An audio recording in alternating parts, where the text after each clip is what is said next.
Yo, c'est comment les gars? J'espère que vous allez bien. Moi, ça va tranquille. Tu connais. Nouvelle vidéo aujourd'hui. On va mener une petite analyse.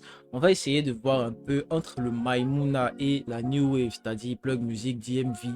Quel est le style musical qui a le plus de chances de s'imposer en Côte d'Ivoire? Nous sommes tous témoins de l'évolution de ces deux styles musicaux en Côte d'Ivoire. On va essayer de voir un peu si la tendance peut tourner en faveur de la New Wave, puisque c'est le Maimouna qui est au devant de la scène musicale aujourd'hui et qui est le plus écouté par les auditeurs ivoiriens. C'est Pluglin au micro, abonne-toi, active la cloche de notification, laisse un like et on est directement parti.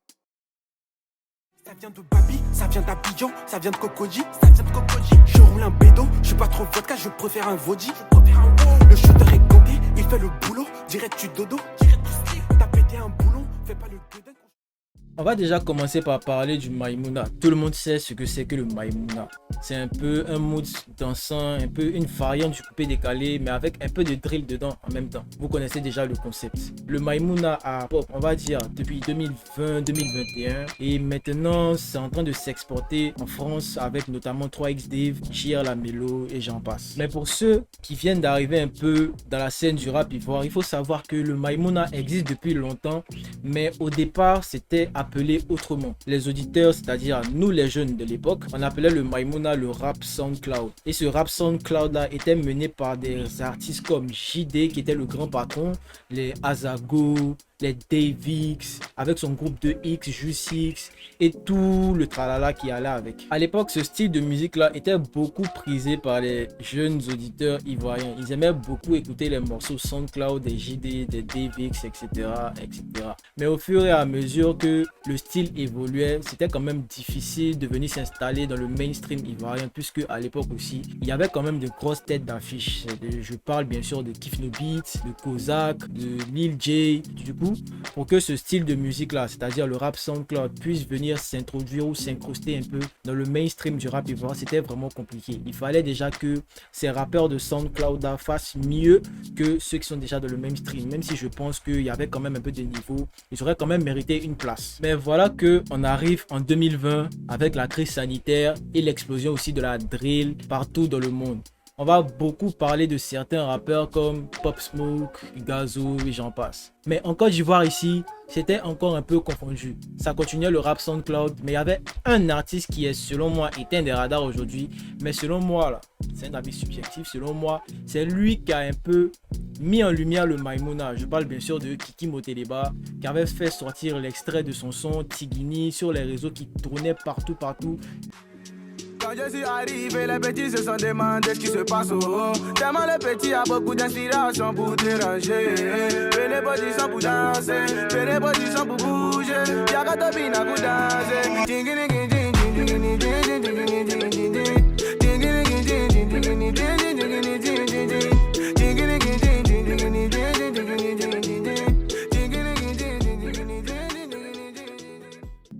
Qui n'a pas écouté Tigini? Franchement, qui n'a pas écouté? Le son n'était pas encore sorti, que l'extrait se jouait déjà dans les petites fêtes à gauche, à droite, vous voyez ce que je veux dire. Donc c'est à partir de là, on va dire que le Maimouna est présenté ou est mis en lumière pour la première fois. C'est-à-dire que Kiki Moteleba est celui qui aura inspiré tout ce que vous connaissez aujourd'hui, qui font du Maimouna, c'est-à-dire les 3X Dave, les JR La Mélo là.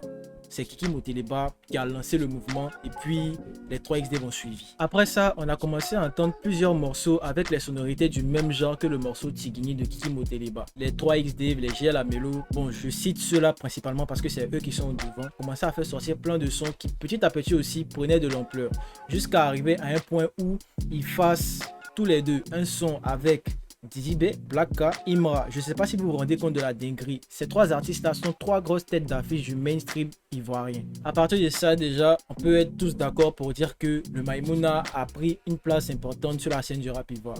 Mais le Maimouna ne va pas s'arrêter là, hein. Pas du tout. Après ça, les gars vont continuer à être constants dans leur musique jusqu'au point où ils attirent l'attention de certains rappeurs français tels que Leto, qui a même invité 3X Dave à son Planète Rap il y a pas longtemps de cela. Planet Rap qui a énervé beaucoup de personnes sur internet, notamment sur Twitter. Vous savez à quel point Twitter c'est des dégénérés, c'est des tarés. Les gars étaient vraiment fâchés du Planet Rap de 3XD. Selon eux, étant donné que Skyrock, Planet Rap, c'est un plateau pour rapper, kicker, 3XD aurait dû rapper, kicker. Déjà, moi, je suis pas un grand fan du Maïmouna parce que moi, je suis un gars, je danse pas beaucoup. Déjà, même à l'époque du coupé décalé aussi, j'étais pas trop fan, mais bon, vu que ça fait partie du patrimoine ivoirien, c'est une culture ivoirienne, on peut pas trop cracher là-dessus, vous voyez ce que je veux dire. Mais ceux qui disent que le gars aurait dû rapper, kicker, je vous rappelle que c'est le Maïmouna que vous critiquez actuellement là, qu'il a envoyé à Planet Rap. C'est le Maïmouna là qui a fait que Leto l'a remarqué. Leto l'a pris pour l'inviter à son Planet Rap. Donc, je vois pas trop le sens où vous dites qu'il devrait kicker tout ça, puisque lui-même, ce n'est pas de son essor, ce n'est pas de son essence, c'est pas de ses origines en fait. Le gars, il a commencé avec le Maïmouna, il est parti là-bas, il a continué avec son Maïmouna. Et je pense que c'est ce que beaucoup de rappeurs ivoiriens n'ont pas compris aujourd'hui. Donc, je fais un appel à tous les rappeurs de Côte d'Ivoire ici. Faites comme les Nigériens, ne sortez pas de votre culture, restez ivoirien, restez tel que vous êtes. Ne faites pas de la musique pour plaire aux Européens, tout ça. Les Européens eux-mêmes, ils s'en foutent de vous. Ils n'en ont rien à foutre de vous. Concentrez-vous sur vous-même et je pense qu'on ira loin. Voilà, c'était une petite parenthèse. On continue la vidéo. Je fais un petit clin d'œil à la chaîne Lick Mama qui m'a inspiré pour cette vidéo. Le gars là, il est vraiment bon en tant que youtubeur et vraiment son travail me séduit beaucoup. Je m'inspire vraiment beaucoup de ce gars. Donc, big up à lui. Je vais vous mettre le lien de sa chaîne en description. Vous connaissez, vous pouvez aller checker tout. You know, c'est la famille, tu connais. Pour revenir à la vidéo, on va dire aujourd'hui que de nos jours là, c'est le Maïmouna qui est le style musical le plus important en Côte d'Ivoire, puisque c'est un peu une succession du coupé décalé. Je pense que c'est ce qui va remplacer un peu le coupé décalé. Et les 3XD là, je pense qu'ils sont promus à faire de grandes choses, même si particulièrement et personnellement, je ne kiffe pas beaucoup.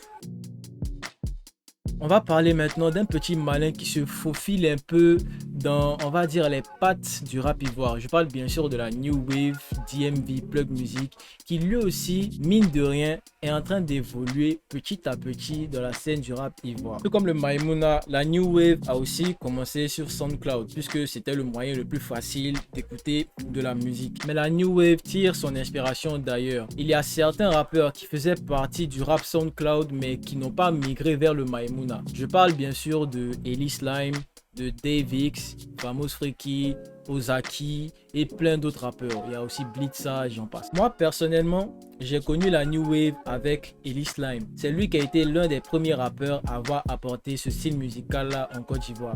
Et après lui, il y a beaucoup de personnes qui l'ont suivi, comme son pote Dave X, qui lui aussi a un niveau vraiment extraordinaire. Lui, peu importe ce qu'il fait, le gars il excelle partout. J'aimerais bien le voir faire du Maïmouna, même si je pense que c'est peu probable.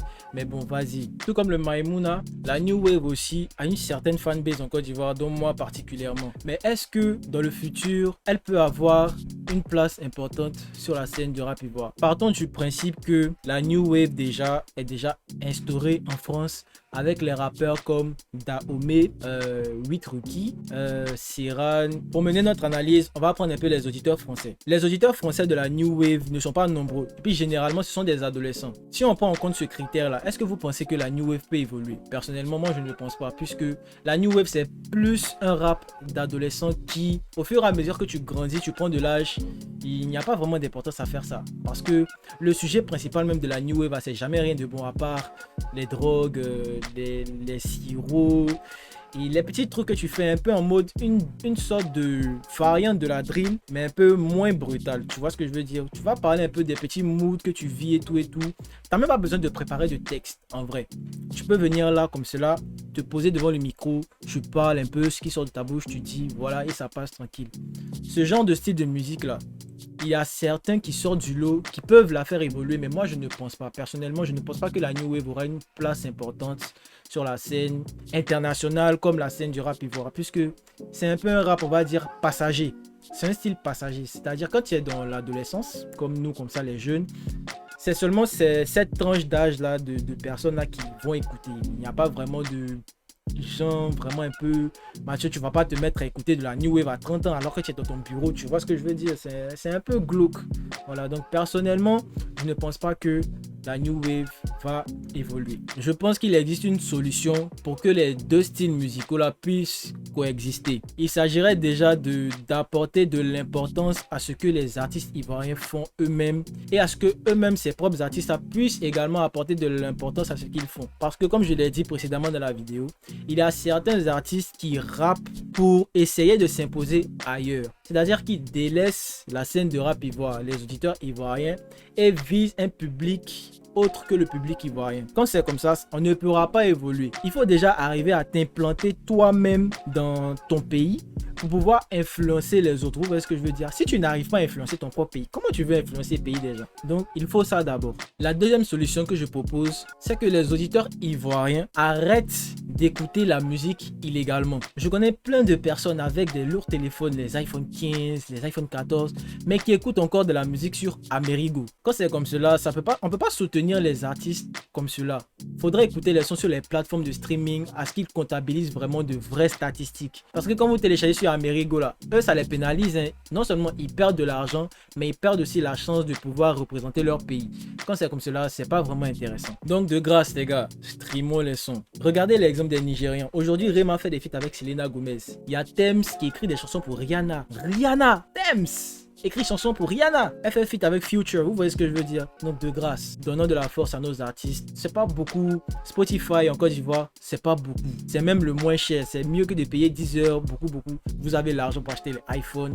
Donc je pense que vous avez les moyens pour avoir un abonnement Spotify également. Donc de grâce les gars, streamons. Parce que si vous streamez pas, ne soyez pas étonnés après qu'on ne nous reconnaisse pas à l'avenir.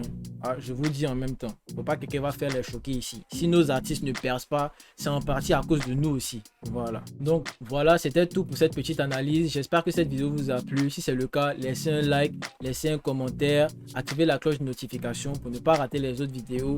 Et moi, je vous dis à la prochaine pour une nouvelle vidéo. Allez, ciao les gars.